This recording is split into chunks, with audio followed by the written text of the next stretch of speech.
Une méditation tirée du livre Maranatha, le Seigneur vient d'Ellen White. 28 décembre. Le royaume d'amour de Christ. Le règne, la domination et la grandeur de tous les royaumes qui sont sous les cieux seront donnés au peuple des saints du Très-Haut. Daniel 7, verset 27. Le gouvernement du royaume de Christ ne ressemble à aucun gouvernement terrestre. C'est un modèle des caractères de ceux qui composent le royaume. Sa cour est présidée par un amour saint, dont les charges et les nominations sont honorées par l'exercice de la charité. Dieu demande à ses serviteurs de pratiquer la piété et la bonté, les mêmes attributs que Dieu dans l'exercice de leurs fonctions. Seule la puissance du Christ peut opérer une transformation dans le cœur et l'esprit que nous devons tous expérimenter pour participer à la nouvelle vie dans le royaume des cieux.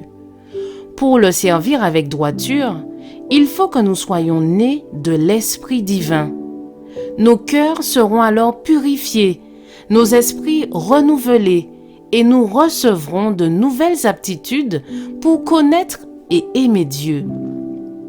C'est lui qui nous donnera l'obéissance volontaire à toutes ses exigences. C'est là le culte véritable. Regarde Sion, la cité de nos fêtes. Tes yeux verront Jérusalem, séjour tranquille, tente qui ne sera plus transformée, dont les pieux ne seront jamais enlevés et dont les cordages ne seront point détachés. C'est là vraiment que l'Éternel est magnifique pour nous. Il nous tient lieu de fleuves, de vastes rivières. Car l'Éternel est notre juge, l'Éternel est notre législateur, l'Éternel est notre roi, c'est lui qui nous sauve. Aucun habitant ne dit « je suis malade ». Le peuple de Jérusalem reçoit le pardon de ses iniquités. Ésaïe 33, versets 20 à 24.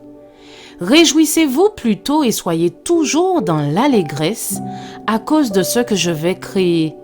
Car je vais créer Jérusalem pour l'allégresse et son peuple pour la joie.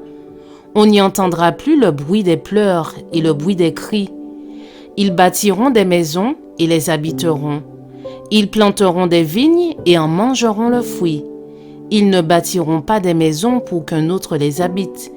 Ils ne planteront pas des vignes pour qu'un autre en mange le fruit. Car les jours de mon peuple seront comme les jours des arbres, et mes élus jouiront de l'œuvre de leurs mains. Il ne se fera ni tort, ni dommage sur toute ma montagne sainte, dit l'Éternel. Ésaïe 65, versets 18 à 25. Je vous souhaite une excellente journée, que Dieu vous bénisse.